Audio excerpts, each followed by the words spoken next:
Hi అండి అందరికీ welcome back to our channel Madhu educational hub. ఈ వీడియోలో ఏపీడిఎస్సికి సంబంధించిన మ్యాథ్స్ బిట్స్ అయితే డిస్కస్ చేద్దాం। ఏపీడిఎస్సి మ్యాథ్స్కి సంబంధించి ఇది 4th వీడియో అండి। ఈ బిట్స్ అన్నీ కూడా ప్రీవియస్ డిఎస్సిలో వచ్చినటువంటి మ్యాథ్స్ బిట్సే, ఎస్జిటి వాళ్ళకి వచ్చినటువంటి పేపర్ ఇది। డిఎస్సిలో ఎక్కువగా రిపీట్ అయ్యేటువంటి టాపిక్స్ కూడా ఇవే। సో వీడియోని ఎండ్ వరకు చూడండి। వీడియో కనుక మీకు నచ్చినట్లయితే తప్పకుండా లైక్ చేయండి, షేర్ చేయండి, సబ్స్క్రైబ్ చేయండి। ఫస్ట్ క్వశ్చన్, ఒక దీర్ఘచతురస్రాకార ప్లాట్ యొక్క వైశాల్యం 2400 చదరపు మీటర్లు। దీని పొడవు వెడల్పుకు 1/2 రెట్లు ఉన్న ప్లాట్ చుట్టుకొలత ఎంత? సో ఇక్కడ వైశాల్యం ఇచ్చారు, పొడవు అనేది వెడల్పుకు 1.5 రెట్లు ఉంది అన్నారు। సో ఫస్ట్ వెడల్పు తీసుకుందాం।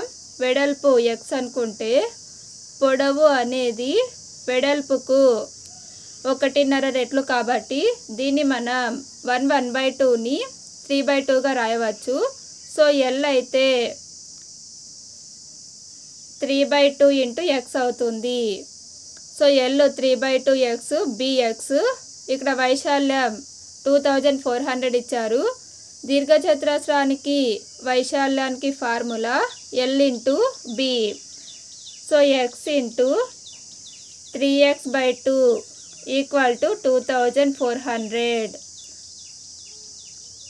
నెక్స్ట్ x × 3x 3x² అవుతుంది।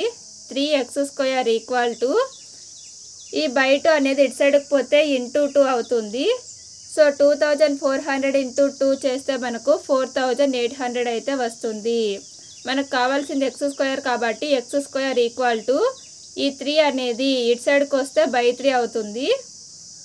3 × 1 = 3, 3 × 6 = 18, 2 zeros అలానే వస్తాయి। x² value 1600, x = √1600। So √1600 value 40 అండి। సో మనకి x అయితే తెలిసింది 40। సో x అనేది bకి ఈక్వల్ అంటే వెడల్పుకు సమానం కాబట్టి వెడల్పు అయితే 40। ఇప్పుడు పొడవు ఎంత వస్తుంది అంటే 3/2 × 40। 2 × 1 = 2, 2 = 0, సారీ 2 × 2 = 4, 2 0 = 0। సో 23 = 60। సో పొడవు 60, వెడల్పు 40। మనకు కావాల్సింది చుట్టుకొలత। దీర్ఘచతురస్ర చుట్టుకొలతకి formula 2 × L + b। 2 × L 60, b 40। 60 + 40 100, 100 × 2 200। So చుట్టుకొలత ఎంత అంటే 200 metres. Answer option 3। Next one, ఒక వృత్తం యొక్క వ్యాసార్థం 7 సెంటీమీటర్స్ అయినా వాటి పరిధి మరియు వైశాల్యాల నిష్పత్తి। సో వృత్త పరిధికి ఫార్ములా 2πr, వృత్త వైశాల్యానికి ఫార్ములా πr²। సో ఈ రెండింటికి మధ్య నిష్పత్తి 2 × π వాల్యూ 22/7 × r అంటే 7 ఇచ్చారు వ్యాసార్థం ఇక్కడ πr² 22/7 × r² అంటే 7 × 7గా రాస్తాం। ఇక్కడ 7కి 7కి క్యాన్సిల్, 7 7 క్యాన్సిల్, ఇక్కడ 44 వస్తుంది। 44 ఇక్కడ 7 2 = 14, 7 2 = 14 + 1 15, 154 అయితే వచ్చింది। సో ఇప్పుడు 11తో 11 4 = 44, నెక్స్ట్ ఇక్కడ 11 1 = 11, 4 ఉంటుంది। నెక్స్ట్ 11 4 = 44 అయితే వస్తుంది। నెక్స్ట్ 2తో 2 2 = 4, ఇక్కడ 14 ఉంది, 2 7 = 14। సో ఇక్కడ వృత్త పరిధి మరియు వైశాల్యాల నిష్పత్తి 2:7 అండి। దీనికి answer option 4। Next one, KL is parallel to MN, PQ తిర్యక్ మరియు angle KOP = 7x + 18 degrees, angle NRO = 3x + 12 degrees అయిన x విలువ। సో ఇక్కడ PQ అనేది తిర్యక్ రేఖ। ఈ తిర్యక్ రేఖకు ఒకటి బాహ్యంగా కోణం ఉంది, అది 7x + 18, ఇంకొకటి అంతరంగ కోణం ఉంది, అది 3x + 12। ఈ రెండు కోణాల మొత్తము 180 డిగ్రీస్కి ఈక్వల్ అవుతుందండి. So 7x + 18 + 3x + 12 equal to 180. So 7x 3x 10x అవుతుంది. So 10x equal to 180. ఇక్కడ చూడండి 18 + 12 + 12 మనం అడిషన్ చేస్తే 30 అయితే వస్తుంది. ఈ +30 అనేది అటు సైడ్కి పోతే -30 అవుతుంది. So 10x equal to 180 - 30. 180లో నుంచి 30 తీసేస్తే మనకు 150 వస్తుంది. So 10x equal to 150. x equal to 150/10. 0 0 cancel అయిపోతే x వాల్యూ 15. సో దీనికి ఆన్సర్ ఆప్షన్ 3. నెక్స్ట్ 1. ఒక త్రిభుజం యొక్క బాహ్య కోణం 125 డిగ్రీస్ మరియు దాని అంతరాభిముఖ కోణాలు 2:3 నిష్పత్తిలో ఉన్న అందలి ఒక కోణం. సో ఇక్కడ మనకు ఒక స్టేట్మెంట్ అయితే గుర్తుండాలి. ఒక త్రిభుజం యొక్క బాహ్య కోణం అనేది అంతరాభిముఖ కోణాల మొత్తానికి సమానము. సో అంతరాభిముఖ కోణాలు 2:3 నిష్పత్తిలో ఉన్నాయి కాబట్టి వీటి మొత్తము 2x + 3x అనుకుంటాం equal to 125. 2x + 3x 5x. 5x equal to 125. మనకు కావాల్సింది ఓన్లీ x కాబట్టి ఈ 5 ఇక్కడ /5 అవుతుంది. ఇక్కడ 5 2 = 10, 5 5 = 25. సో x వాల్యూ 25 అయితే వచ్చింది. సో ఇప్పుడు 2:3 నిష్పత్తి కాబట్టి 2x ఒక కోణము 2x అంటే 2 × 25 50 అవుతుంది. నెక్స్ట్ 3x అంటే 25 × 3 చేస్తే 75 అవుతుంది. సో రెండు కోణాలు 75 ఒకటి 50 ఒకటి. ఇందులో మనకి 75 మాత్రమే ఉంది కాబట్టి అందులో ఒక కోణం option 3 75 degrees. Next 1. P equal to 4x² + y² - 6xy. Q equal to 3y² + 12x² + 8xy. R equal to 6x² + 8y² + 6xy అయిన P - Q - Rకి సమానమైనది. సో ఫస్ట్ మనం P - Q కనుక్కొని వచ్చిన దాంట్లో నుంచి Rని తీసివేయాలి. సో ఇప్పుడు P - Q అంటే 4x² + y² - 6xy. Next -Q అన్నారు కాబట్టి సో ఇక్కడ అన్ని ప్లస్లే ఉన్నాయి కాబట్టి మనం మైనస్ చేసినప్పుడు ఇక్కడ ఉన్నటువంటి ప్లస్ గుర్తులు అన్నీ కూడా మైనస్ అయిపోతాయండి. సో Q వాల్యూ రాసినప్పుడు ఇక్కడ ప్లస్ ఉన్నట్లయితే మైనస్ వేసుకుంటాం. So -3y² - 12x² - 8xy. ఇప్పుడు 4x² ఉంది, ఇక్కడ -12x² అయితే ఉంది. 4x² నుంచి ఇక్కడ మైనస్ వాల్యూ పెద్దది ఉంది కాబట్టి 12లో నుంచి 4 తీసేస్తే మనకు -8x² అయితే వస్తుంది. నెక్స్ట్ y², ఇక్కడ +y² ఉంది, ఇక్కడ -3y² ఉంది. సో ఇక్కడ -2y² అయితే వస్తుంది. నెక్స్ట్ -8xy - 6xy రెండు యాడ్ చేస్తే -14xy. సో ఇప్పుడు మనకి P - Q అయితే వచ్చింది. ఇప్పుడు ఇందులో నుంచి Rని తీసివేయాలి. సో -R అన్నారు కాబట్టి ఇక్కడ కూడా గుర్తులన్నీ చేంజ్ అయిపోతాయి. -6x² - 8y² - 6xy. సో ఇక్కడ 8 ఇక్కడ 6 ఉంది, రెండు మైనస్లో ఉన్నాయి కాబట్టి రెండు యాడ్ చేసేస్తాము. -14x² అయితే వస్తుంది. ఇక్కడ -2y², ఇక్కడ -8y² యాడ్ చేస్తే -10y² వస్తుంది. ఇక్కడ 14xy, ఇక్కడ 6xy ఉందండి, రెండు కూడా మైనస్లో కాబట్టి -20xy. సో దీనికి answer option 2 -14x² - 10y² - 20xy. Next 1 2 power 3x minus 1 plus 10 divided by 7 equal to 6 అయినా x యొక్క విలువ 2 పవర్ 3x మైనస్ 1 ప్లస్ 10 ఇక్కడ బై 7 అనేది అటు సైడ్కి వెళ్తే ఇంటూ 7 అవుతుంది. So 6 into 7 42. 2 power 3x minus 1 equal to it plus 10 ఇటు సైడ్కి పోతే మైనస్ 10 అవుతుంది. సో 42లో నుంచి 10 తీసేస్తే మనకి ఎంత వస్తుంది అంటే 32. ఈ 32ని మనం ఏ విధంగా రాయవచ్చు అంటే ఇక్కడ 2 1 జా 2 2 6 జా 12 2 8 జా 16 2 4 జా 8 2 2 జా 4. 32 ప్లేస్లో 2 పవర్ 5ని రాస్తాం. సో దీని ప్లేస్లో 2 పవర్ 5గా రాస్తాం. ఇక్కడ భూములు రెండు సమానం కాబట్టి ఘాతాంకాలను మనం ఈక్వల్ చేసుకుంటే 3x minus 1 equal to 5, 3x equal to 6 అవుతుంది. ఈ మైనస్ 1 అనేది ఇటు సైడ్కి పోతే plus 1. So x equal to 6/3. 3 1 జా 3 2 జా 6. So x value option 4 2.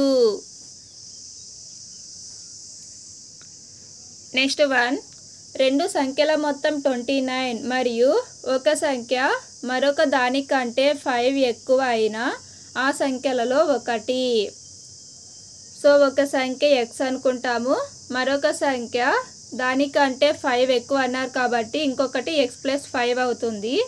ఈ రెండు సంఖ్యల మొత్తము 29. So x plus 5 equal to 29. x plus x 2x equal to ఈ ప్లస్ 5 ఇక్కడ పోతే మైనస్ 5 అవుతుంది. 29లో నుంచి 5 తీసేస్తే మనకు 24 వస్తుంది. x ఈక్వల్ టు 24/2 12 వస్తుంది. x వాల్యూ 12 అండి. సో ఆ సంఖ్యలలో ఒకటి అన్నారు, ఒక సంఖ్య x అయితే మరొకటి x ప్లస్ 5 అంటే 12 ప్లస్ 5 17 అయితే వస్తుంది.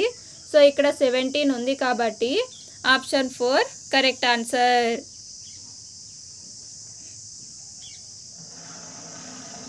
నెక్స్ట్ 1 రాధ తన కూతురు సీత కంటే 24 సంవత్సరాలు పెద్దది.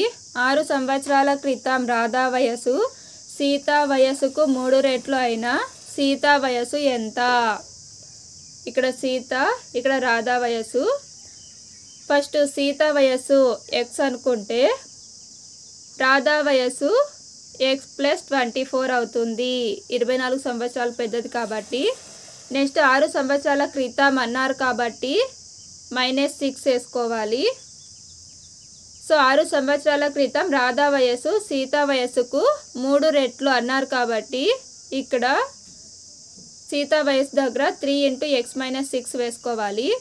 సో ఇది రెండు కూడా మనము మల్టిప్లై చేస్తే ఇక్కడ 3x - 18 equal to x plus 24లో నుంచి 6 తీసేయాలి.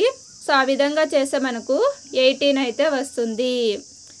ఇప్పుడు ఈ 18 ఇటు సైడ్కి పోతే ప్లస్ 18 అవుతుంది. ఈ x ఇటు సైడ్కి వస్తే -x అవుతుంది. సో 3xలో నుంచి x తీసేస్తే మనకు 2x వస్తుంది. 2x equal to 18 + 18 36. మనకు కావాల్సింది x కదా, x ఈక్వల్ టు 36/2. 2 1 జా 2, ఇక్కడ 2 8 జా 16. x వాల్యూ ఎంత వచ్చింది అంటే 18. సీత వయస్సు ఆప్షన్ 2 18.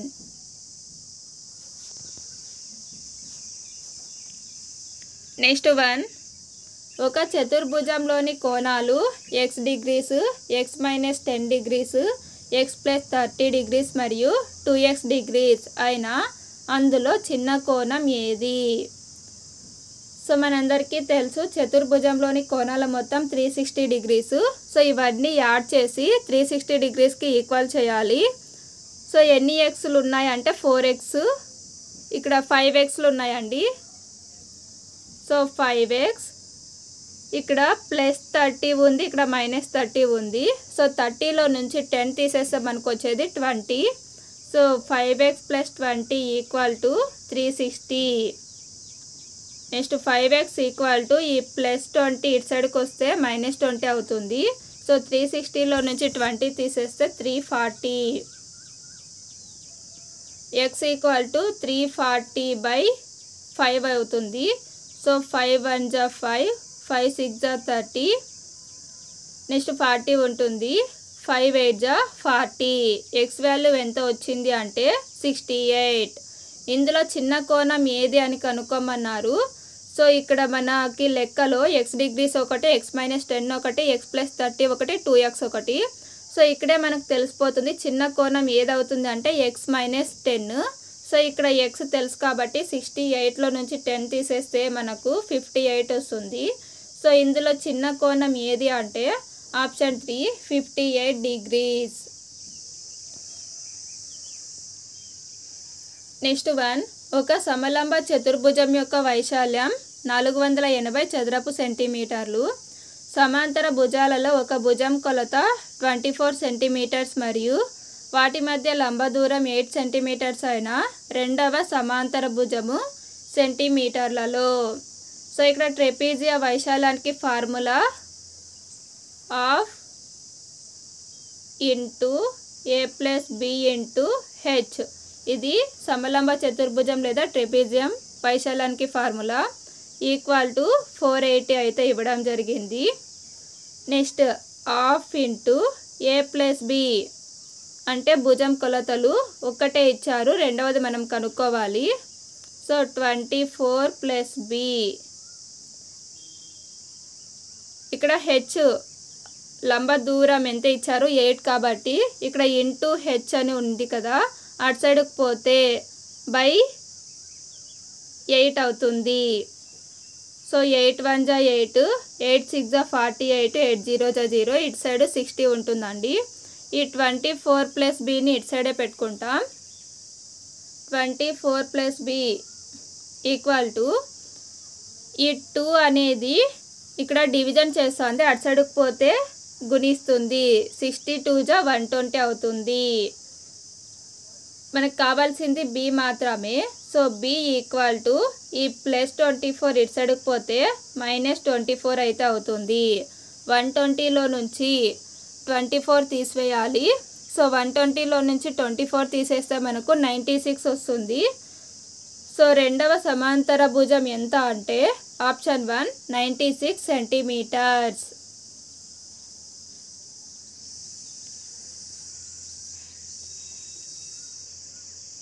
నెక్స్ట్ 1 ఒక దీర్ఘచతురస్రాకార పార్కు యొక్క పొడవు 36 3/5 మీటర్స్ మరియు 16 2/3 మీటర్స్ అయిన దాని వైశాల్యము చదరపు మీటర్లలో. సో ఇక్కడ దీర్ఘచతురస్ర వైశాల్యానికి ఫార్ములా L × b, పొడవు × వెడల్పు.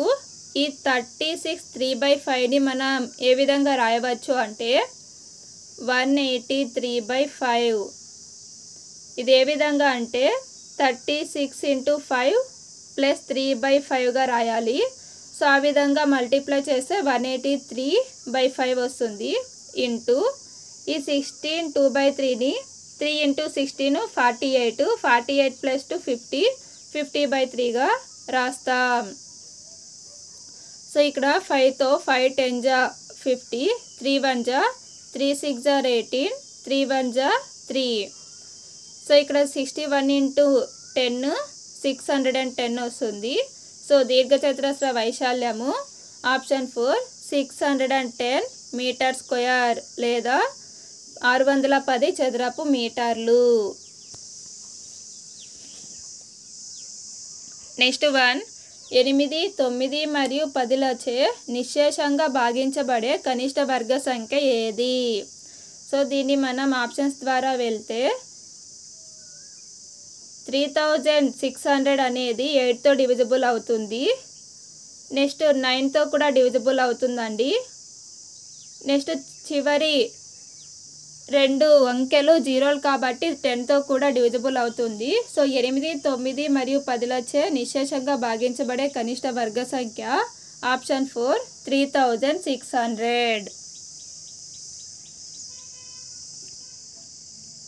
నెక్స్ట్ వన్, √4096/163.84 యొక్క విలువ ఎంత? ఇక్కడ √4096 వాల్యూ ఎంత వస్తుంది అంటే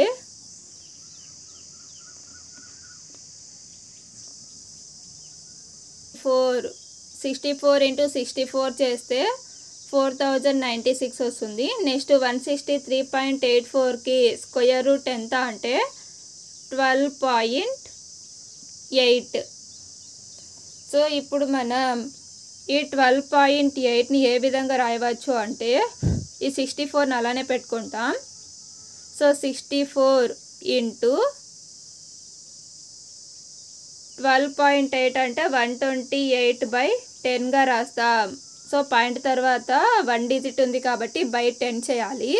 సో ఇది టోటల్గా బై అన్నట్లు కాబట్టి 64/128/10.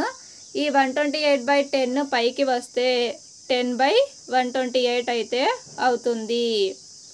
సో ఇప్పుడు దీన్ని క్యాలిక్యులేట్ చేస్తే 64 1 జా 64, 2 జా 128, 2 1 జా 2 5 జా 10. సో దీని యొక్క వాల్యూ 5 అండి. సో దీనికి ఆన్సర్ ఆప్షన్ 4.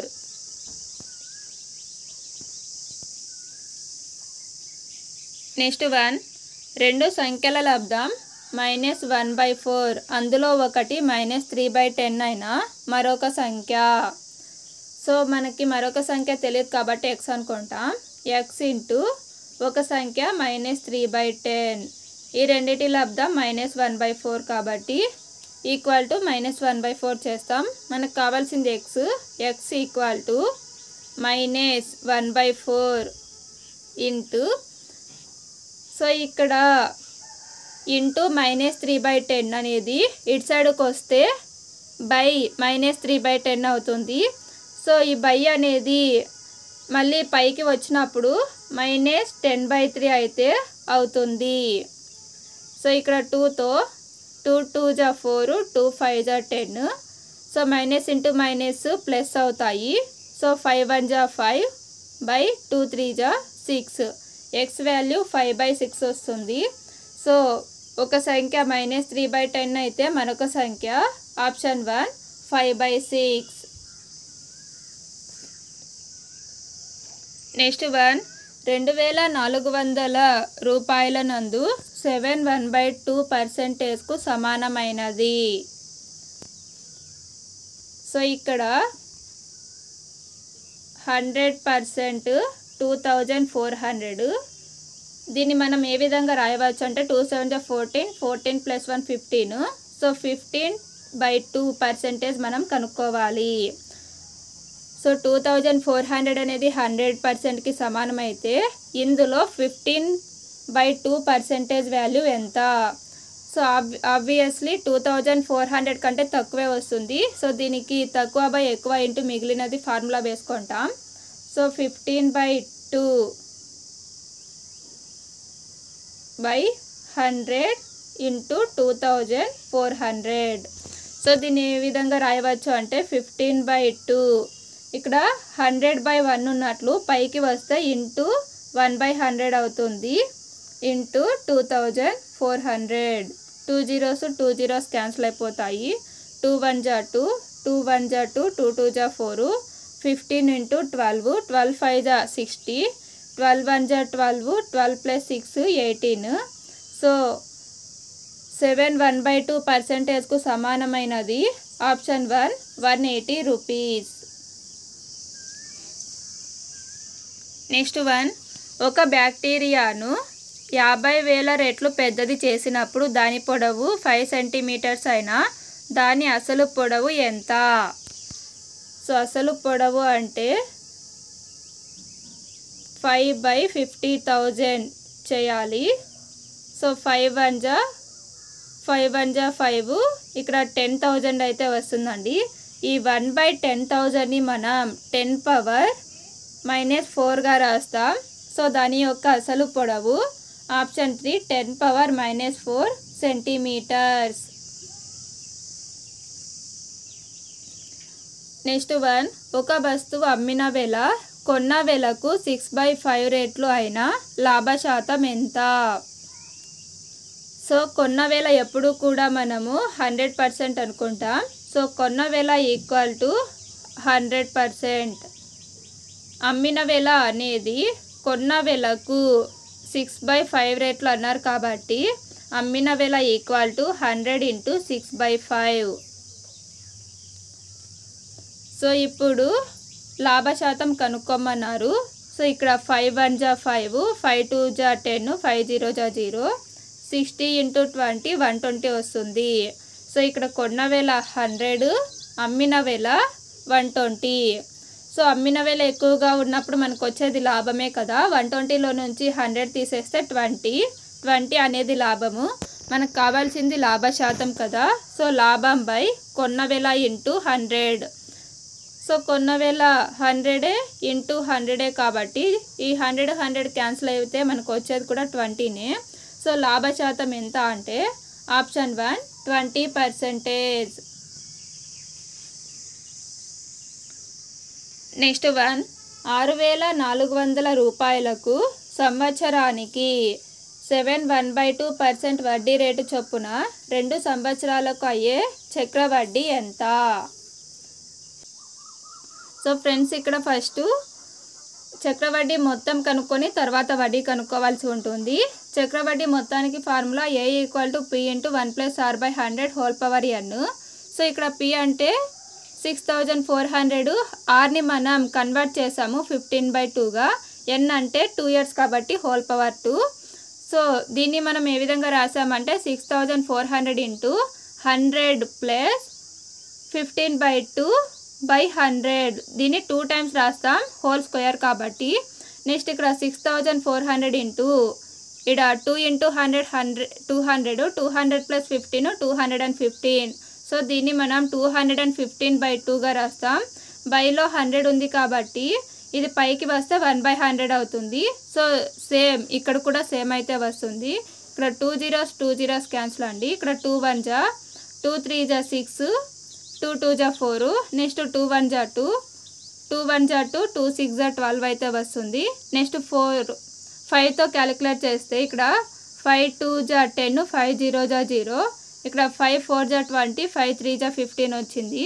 నెక్స్ట్ అగైన్ 5తో 5 4 జా 20, ఇక్కడ 5 4 జా 20, 5 3 జా 15. నెక్స్ట్ ఇక్కడ 4 ఉంది కదా, 4 1 జా 4, 4 4 జా 16, 43 × 43 × 4 మల్టిప్లై చేస్తే 7,396 వస్తుంది. ఇది మొత్తం అండి. ఇప్పుడు మనకు కావాల్సింది వడ్డీ. సో వడ్డీ కనుక్కోవాలి అంటే మొత్తంలో నుంచి అసలు తీసివేయాలి. సో 7,396లో నుంచి అసలు 6,400 తీసేస్తే మనకు 996 వచ్చింది. సో వడ్డీ ఎంత అంటే 996 రూపాయలు. Next 1 x1 x2 x10. Next 1 x1 x2 and so on x10 పరిశీలనల అంక మధ్యమం 10 అయినా x1 + 4 x2 + 8 x3 + 12 and so on x10 + 40ల అంక మధ్యమం ఎంత? x1 x2 x10 పరిశీలనల అంక మధ్యమం 10 అయితే ఇవ్వడం జరిగింది. సో మనకి కనుక్కోమన్నది x1 + 4 ఇది కదా. ఇందులో మనం x1 x2 x3 x10ని కామన్ తీయవచ్చు. సో ఆ విధంగా కామన్ తీస్తే x1 + x2 + and so on x10/10 = 10 అవుతుంది. సో ఇవి 10 ఉన్నాయి కాబట్టి /10, ఈ అంక మధ్యమం 10 కాబట్టి 10కి ఈక్వల్ చేస్తాం. సో 10 × 10 100 అయితే అవుతుంది. నెక్స్ట్ ఇందులో ఏం కామన్ తీయవచ్చు అంటే 4 + 8 అండ్ సో ఆన్ 40 కామన్ తీస్తాము. సో ఇవి కూడా 10 ఉంటాయి కాబట్టి /10 అయితే అవుతుంది. సో దీని వాల్యూ 100 కాబట్టి 100 ప్లస్ ఇక్కడ 4 + 8 + 12 and so on 40 వాల్యూ 220 అయితే వస్తుందండి. సో 220/10 అయితే రాసుకోవాలి. సో 220 + 100 320. 320/10 0 0 క్యాన్సిల్ అయిపోతే మనకు మిగిలేది 32. సో ఆప్షన్ 3 అనేది కరెక్ట్ ఆన్సర్. నెక్స్ట్ 1 ఆరోహణ క్రమంలో ఉన్న రాశులు 10, 12, 14, x - 3, x + 2, 25ల మధ్యగతం 15 అయినా x విలువ. సో మధ్యగతం అంటే మిడిల్లో ఉన్నది. ఇక్కడ 3, ఇక్కడ ఈ 3 తీసివేస్తే మిడిల్లో ఉన్నదే మధ్యగతము. ఈ దత్తాంశ మధ్యగతం x - 3 కానీ మనకి ఇచ్చినది 15 అని ఇచ్చారు. సో x - 3 = 15, x = 15 + 3 అవుతుంది అటు సైడ్కి వెళ్తే. So 15 + 3 18. Answer option 2 18. Next 1 Benjamin Peirce నిర్వచించిన ప్రకారం గణితం అంటే. ఆన్సర్ ఆప్షన్ 4 అవసరమైన నిర్ధారణలను రాబట్టే శాస్త్రము. నెక్స్ట్ 1 గణిత అధ్యయనం ద్వారా విద్యార్థులలో ఏకాగ్రత, సమయపాలన, పరిశుభ్రత, క్రమయుతం అలవర్చుకుంటారు. దీని ద్వారా పెంపొందింపబడు విలువ ఏది? ఆన్సర్ ఆప్షన్ 2 క్రమశిక్షణ విలువ. నెక్స్ట్ 1 విద్యార్థి ఇవ్వబడిన సంఖ్యలను సరి సంఖ్యలు, బేసి సంఖ్యలుగా వర్గీకరిస్తారు అనునది ఈ లక్ష్యానికి చెందిన స్పష్టీకరణ. ఆన్సర్ ఆప్షన్ 3 అవగాహన. నెక్స్ట్ 1 తెలిసిన విషయాల నుంచి తెలియని విషయాలకు మరియు దత్తాంశం నుండి సారాంశమునకు అనుసరించే గణిత బోధనా పద్ధతి ఏది? ఆన్సర్ ఆప్షన్ 4 సంశ్లేషణ పద్ధతి. నెక్స్ట్ 1 క్రింది వానిలో విశ్లేషణ పద్ధతి అందలి ఒక గుణం. విశ్లేషణ పద్ధతికి సంబంధించిన గుణము ఆప్షన్ 4 నూతన విషయాలు కనుక్కోవాలి అనేటువంటి ఉత్సాహాన్ని రేకెత్తిస్తుంది. నెక్స్ట్ 1 హంటర్ స్కోర్ కార్డ్ ఆధారంగా పాఠ్యపుస్తకాన్ని మదింపు చేయునప్పుడు క్రింది వాటిలో తక్కువ పాయింట్లు కేటాయించబడిన ప్రమాణం ఏది? ఆన్సర్ ఆప్షన్ 1 పుస్తక రూపం మరియు వెల. నెక్స్ట్ 1 ఒక తరగతిలో బోధించవలసిన ఒక అంశానికి సంబంధించిన కొన్ని భావనలు బోధించిన 2 లేదా 3 నెలల తరువాత ముందు భావనలపై పునర్విమర్శ జరిపి మరికొన్ని భావనలు బోధించడం జరుగుతుంది. ఇది ఈ రకమైన కరికులం నిర్వహణ పద్ధతి. ఆన్సర్ ఆప్షన్ 3 సర్పిల పద్ధతి. నెక్స్ట్ 1 శోధన, ప్రదర్శన, సాంఘీకరణం, వ్యవస్థీకరణ, వల్లెవేయడం అనునవి సోపానాలుగా గల నమూనా ఏది? ఆన్సర్ ఆప్షన్ 1 మోరిసన్ నమూనా. నెక్స్ట్ 1 సీత పుట్టినరోజున ఆమె తండ్రి 28 పూలు గల ఒక పూల గుత్తిని కొని తెచ్చారు. దానిలోని ఎరుపు రంగు, పసుపు రంగు పూలకు గల నిష్పత్తి 3:4 అయిన ఎరుపు రంగు, పసుపు రంగు గల పూల సంఖ్యలను కనుగొనండి. దీని ద్వారా పరీక్షించగల విద్యా ప్రమాణం ఏమిటి? ఆన్సర్ ఆప్షన్ 3 అనుసంధానం. ఫ్రెండ్స్, వీడియో కనుక మీకు నచ్చినట్లయితే తప్పకుండా లైక్ చేయండి, షేర్ చేయండి, సబ్స్క్రైబ్ చేయండి. Thank you for watching.